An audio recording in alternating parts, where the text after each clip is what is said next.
Good morning. I welcome you here this morning to our Sunday school lesson. Our lesson today is called The Nature of Sin. And the point of our lesson is that we are sinners, and on our own, we can do nothing about it. And we're going to... Oakley's full of energy this morning, so...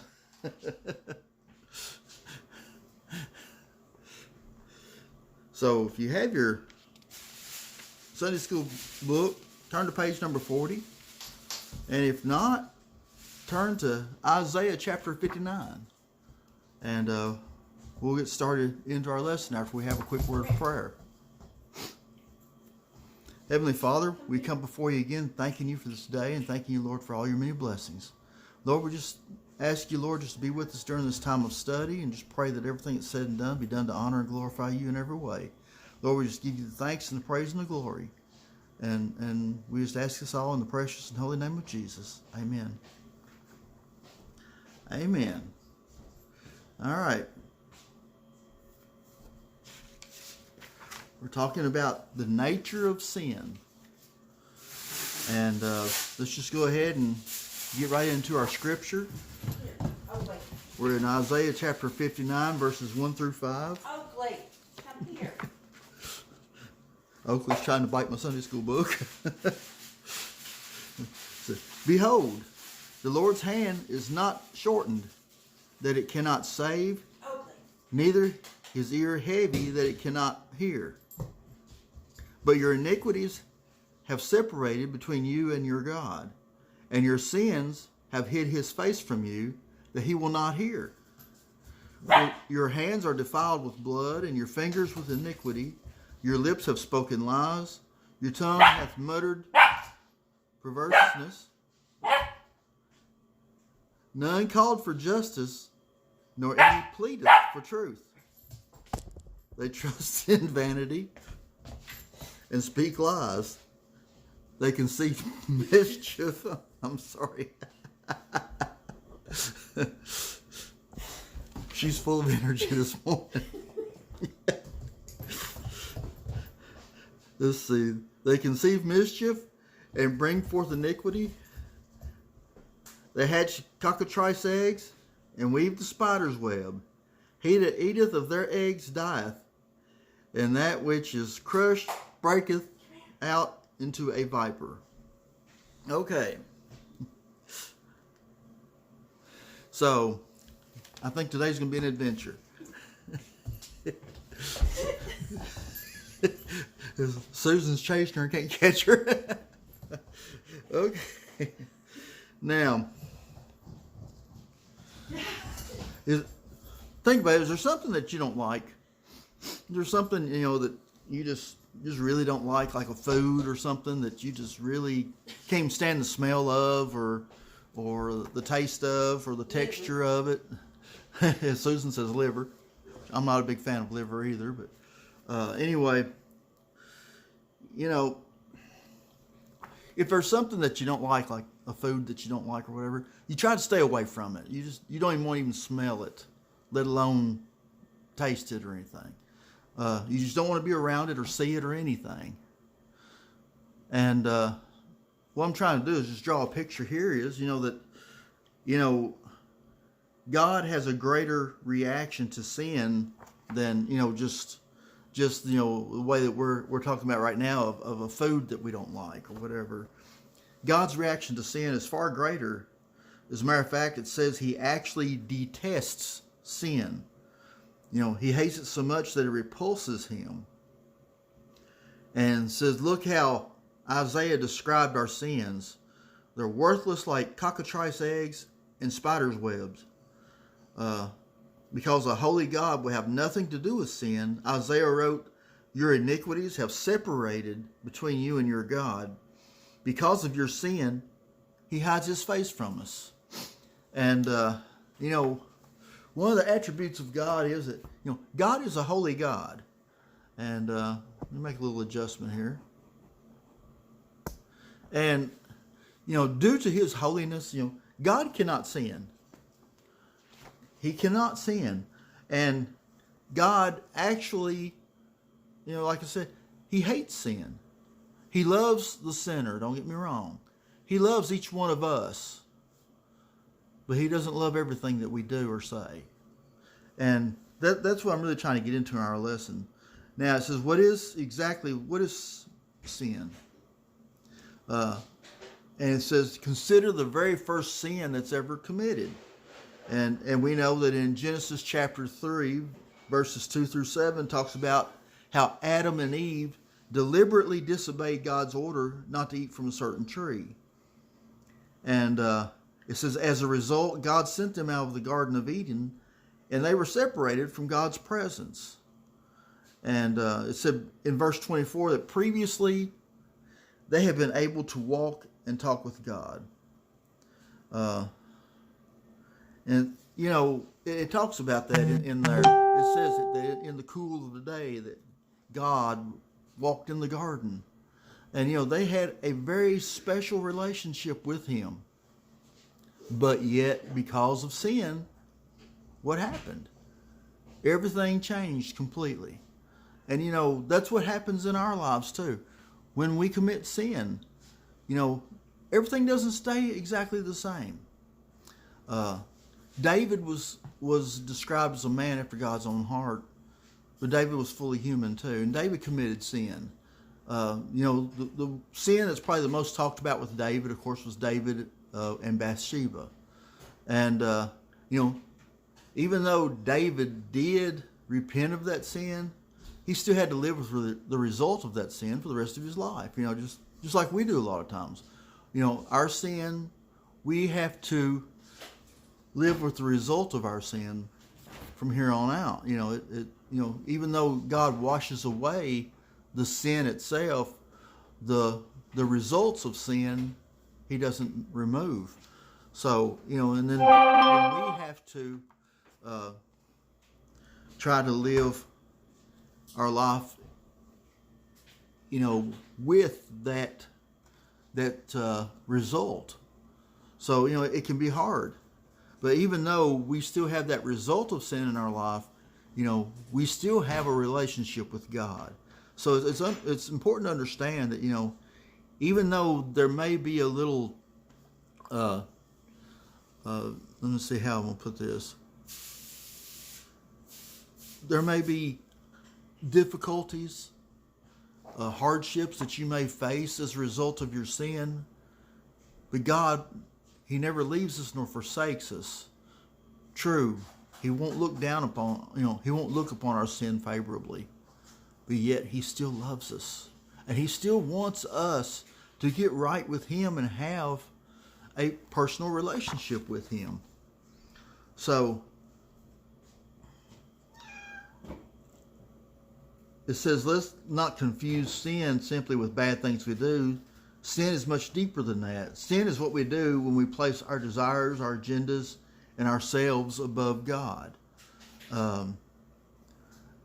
It's not just by eating a piece of fruit, but by eating what God said not to eat, we are placing our small choice ahead of God. And to place anything ahead of God, no matter how small it seems, is rebellion. So, and think about this also. Sin puts everybody on a level playing field. Since all rebellion is rebellion, no matter how small, we are all seen as sinful people. And no one can justify his or her sin by simply saying, well, at least I'm not as bad as that person. And we do have that tendency of saying, well, I'm not as bad as old so-and-so over here. But remember something. Each one of us has a sick heart that is set on rebellion against a holy and perfect God. Now, God knows that we can't live a perfect life, but he wants us to try to live a perfect life. Yes, we're going to make mistakes. We're going to mess up here and there, but it's different than just being an out and out rebellion against him. That's a big difference there. And You know, of course, in our next lesson, we're going to be talking about the crucifixion of Jesus. And, this tells us, that God cares so much for us that he gave us a remedy for sin. And we're going to talk about that more next week. But remember, as Isaiah said, God's hand is not shortened that it cannot save, neither is ear heavy that he cannot hear. But our sin is a barrier. God's desire to save us, he does desire. But our iniquities have separated us from him. So, even though our sin causes a separation between us and God, he still loves us enough that he wants to reconcile between us and him. He wants us to get things right with him. That's the reason why he sent Jesus. Because God knows, he knows that we cannot live a sinless life. He knows that we cannot live a perfect life. We're not perfect. And we can't claim to be perfect. If we do, we're fooling ourselves. And that's what, the lesson is all about. Let's go ahead and read the next group of verses. And I got some statistics here I'd like to share with you also. All right, it says, their webs shall not become garments, neither shall they cover themselves with their works. Their works are works of iniquity, and the act of violence is in their hand. Their feet run to evil, and they make haste to shed innocent blood. Their thoughts are thoughts of iniquity, wasting and destruction are in their paths. But the way of peace they know not, and there is no judgment in their goings. They have made them crooked paths. Whosoever goeth therein shall not know peace. Now, the writer of the lesson says that my house is slowly turning into a zoo. Okay, not exactly a zoo, but we're getting close. We have a few farm animals that live outside, and of course they have 2 dogs that lives in their house. And it says the thing is, dogs can be messy. He said they have golden doodles, and it says that they have a limitless supply of energy, and like most dogs, they're not bothered the least by mud. And says when it rains and the dogs have been outside, they bring mud in with them the second they come inside. And says if we do not clean them up first, everything they touch in the house will need to be cleaned. And it doesn't matter what they do to try to clean themselves, they only end up making everything they touch a muddy mess. Now, why did I read that little bit to you? Well, it's the same idea that Isaiah was pointing out here in this passage of Scripture. We can't cover up our sinful works because on our own we're completely unable to repair the damage that our sin does. Our works are works of iniquity, as it says there in the Scripture. Our thoughts are thoughts of iniquity. Even the good we attempt to do to cover our sin is marred with sin. We simply cannot make up for our sin. We can't do more good that outweigh, let me try this again. We can't just do more good things to outweigh the bad things and call the relationship good. As the prophet Isaiah says later, all our righteousness is like filthy rags. And that is in Isaiah 64:6. And the picture that Isaiah painted goes against how most people view themselves. And you see, here is a big thing. Most people won't deny that they've made mistakes and done things that they shouldn't have done. But they see themselves basically as good people. Now, this was something I really wanted to touch on here. I thought this was really interesting when I read this. It says, in a study of how Americans viewed sin, Lifeway Research found out the following statistics here. And listen to these. 10% don't believe sin exists. 10% of the people in America do not believe that sin even exists. 8% believe they're not sinners. 5% acknowledge they are sinners, but they're okay with being sinners. 34% know that they are sinners, but they're working to be a less of a sinner. And 28% look to Jesus Christ for help, to help them with their sin problem. Did you hear that? 23% won't even acknowledge that sin is a problem. And tragically, 34% believe they can fix it on their own. 28% look to Jesus for help. 28%.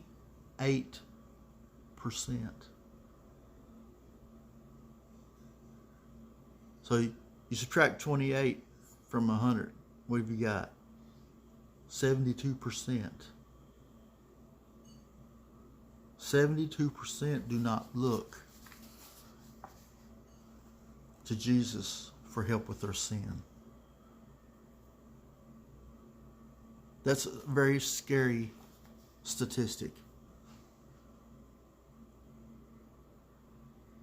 In Isaiah 59:8, he wrote, "We have made our own paths crooked. We have laid the road we walk on, and we can't straighten it."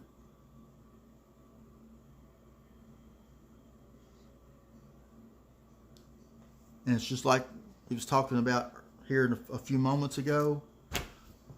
We can't do enough. We can't do enough good to overcome the sin in our life. We cannot do enough. You see, it takes a Savior. It takes what Jesus did at the cross to cleanse us of our sin, to wash away all of our iniquities. You see, we need to be a part of that 28% that I talked about. Not a part of the 72%. We need to realize we need Jesus. This country needs to realize we need Jesus. All of the stuff that's going on in our nation today, in our world today, we're seeing the biggest majority of it is because we've turned our backs on God. The United States as a nation has turned its back on God. Now, I'm not saying that there's not godly people in America. I'm not saying that at all. There are. But when you look at those statistics, where it says 72% do not even seek after Him, 72%, the majority of our nation has turned its back on Him. That's why we're seeing what's going on in our world today. And you know what? It's just a drop in the bucket compared to what's coming.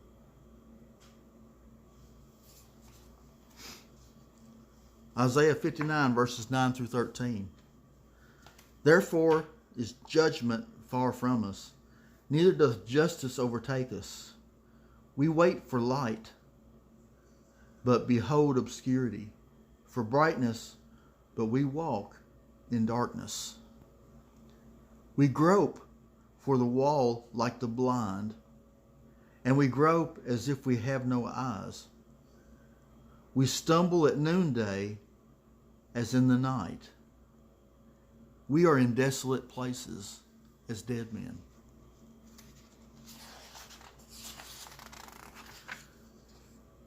We roar all like bears. The morn soars like doves. We look for judgment, but there is none. For salvation, but it is far off from us. For our transgressions are multiplied before thee, and our sins testify against us. For our transgressions are with us, and as for our iniquities, we know them. In transgressing and lying against the Lord, and departing away from our God, speaking oppression and revolt, conceiving and uttering from the heart words of falsehood. These are some very strong words, aren't they? The people that Isaiah were writing to all had a similar condition.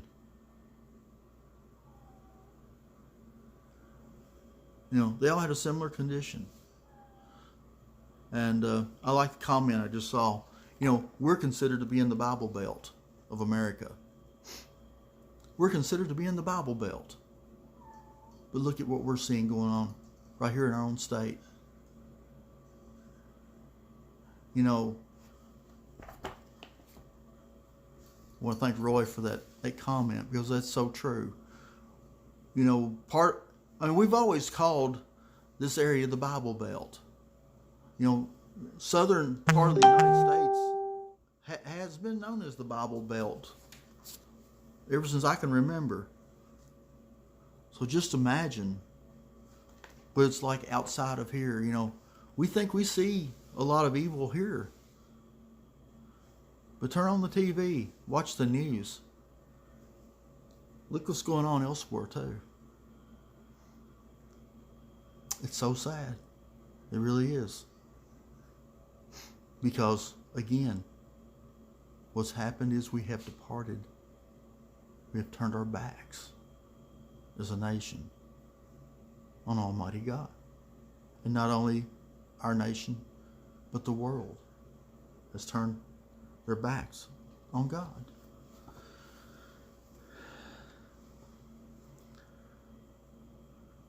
Now, everyone has a similar condition. They're all spiritually dead, given over completely to their addiction of sin. Isaiah described them as people who grope as if they had no eyes. We stumble at noonday as in the night, and roar like bears and mourn like doves. Isaiah also told us why we were like this. Our transgressions are multiplied before thee. Instead of improving ourselves as many people think they can do, the people's sins were only growing and multiplying. They couldn't hide who they were. They were sinners, and their sins testified against them. And it's the same for us. It's the same for us today. In his writings, the Apostle Paul said in a similar way, and you hath he quickened, who were dead in trespasses and sin, wherein in times past you walked according to the course of this world. That's in Ephesians 2, chapter 2, verses 1 and 2. We weren't incapacitated or knocked down. We are dead. What hope do dead people have? Very, very strong words. Neither Isaiah nor Paul paints a pretty picture of humanity and the entire world, really. And neither did Jeremiah. Jeremiah wrote in chapter 17, verse 9, "The heart is deceitful above all things and desperately wicked." We are terminally ill with sin, sick without any hope of getting better on our own. We can't do a thing in a world to revive our dead, stony hearts.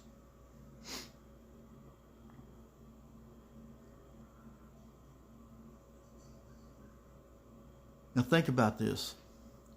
Those of you who are believers that are watching right now, before coming to faith in Christ, we're all in the same boat. You think about it.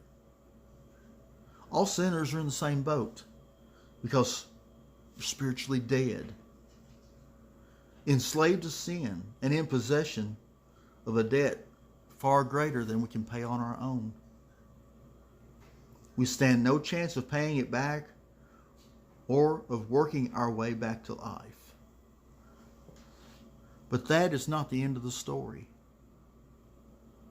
A few verses later, Isaiah said that God saw the people's plight and his arm brought salvation, which is Isaiah 59:16. And Paul pointed to the same truth. But God, who is rich in mercy, for his great love wherewith he loved us, even when we were dead in sin, hath quickened us together with Christ. For by grace are you saved. And that's Ephesians chapter 2, verses 4 and 5. Feel the magnitude of what these passages tell us about God. On our own, we were less than powerless. We were blind people stumbling down the street, dead people with no hope of revival. You know, just like the little story I told you earlier about the dogs with the mud, and they can't clean it from themselves. We cannot clean ourselves from sin. But God decided that something had to change. And since none of us could do it ourselves, he would and did. It was God that took the first step toward us. It was God who delivered a way for us to be free of the debt of our sin. And it was God who made it so that our relationship with him could be repaired. Without salvation from sin that infests our hearts, we are completely without hope. But remember, God intervened, and he has breathed hope into our dismal condition. So, before we end this class time today,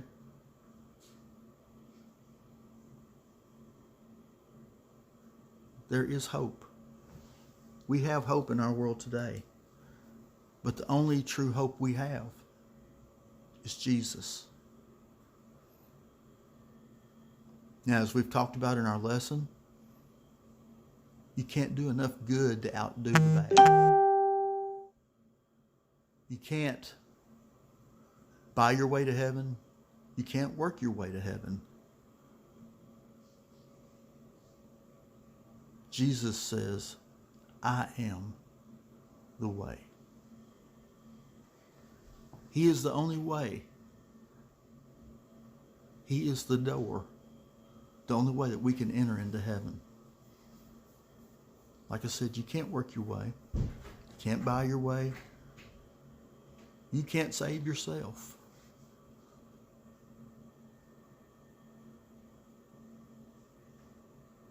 So, how do we be saved? It's very simple. First thing you do is admit that you're a sinner. And then without Jesus, you're lost. And you're condemned because of your sin to spend eternity in hell. You know, without Jesus, it's hopeless. You're condemned already.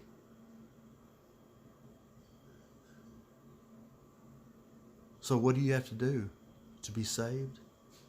You must believe. You must believe in Jesus. You must believe that Jesus was born of a virgin. He lived a sinless life. That he died on a cross. Was buried in a grave. Resurrected on the third day. And we're going to be celebrating the resurrection here in a couple of weeks. I think it's April the 4th.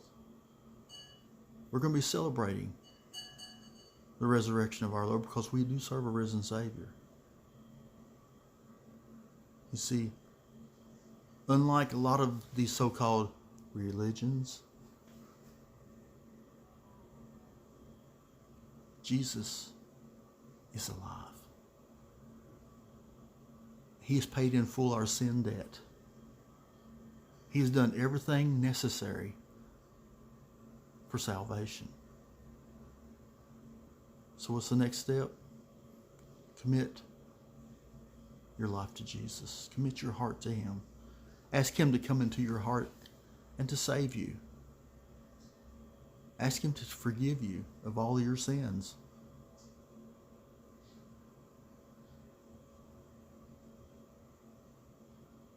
And you definitely get into a good Bible preaching church and learn about the Word of God.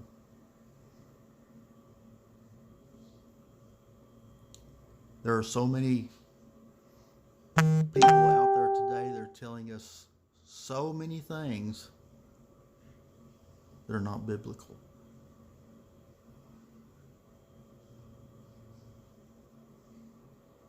Get into the Word. Get into a church that's preaching the Word. And if they're preaching there's other ways to salvation other than Jesus, get out of that one. Because they're teaching a false gospel. But ask Jesus to come into your heart and receive Him as your Lord and Savior. And you will be saved. Because the Scripture says, whoever calls on the name of the Lord shall be saved. So, my challenge today is, if you don't know Jesus as your Lord and Savior, please come to a saving knowledge of Him before it's eternally too late, because you can't change things after this physical body is dead. You have to do it now. You have to do it while you're still living. You're choosing where you spend your time. Understand that. You know, everybody says, why does a loving God send us to hell? God doesn't send us to hell. He provides salvation. And you must receive it. It's like you're in the water and you're drowning. And someone pitches out that little life preserver. You know, it's up to you to grab a hold of it, so that you can be pulled in. But you gotta grab it. Nobody else can do that for you. And that's how it is with salvation. If you want eternal life, then you must come to Jesus and repent of your sins. Turn your life completely over to Him and follow Him wholeheartedly. Trust me. It's the best decision that you can make. So let's have a word of prayer, and we'll be dismissed. Father God, we again thank You for Your word, and thank You, Lord, for the opportunity to share Your word.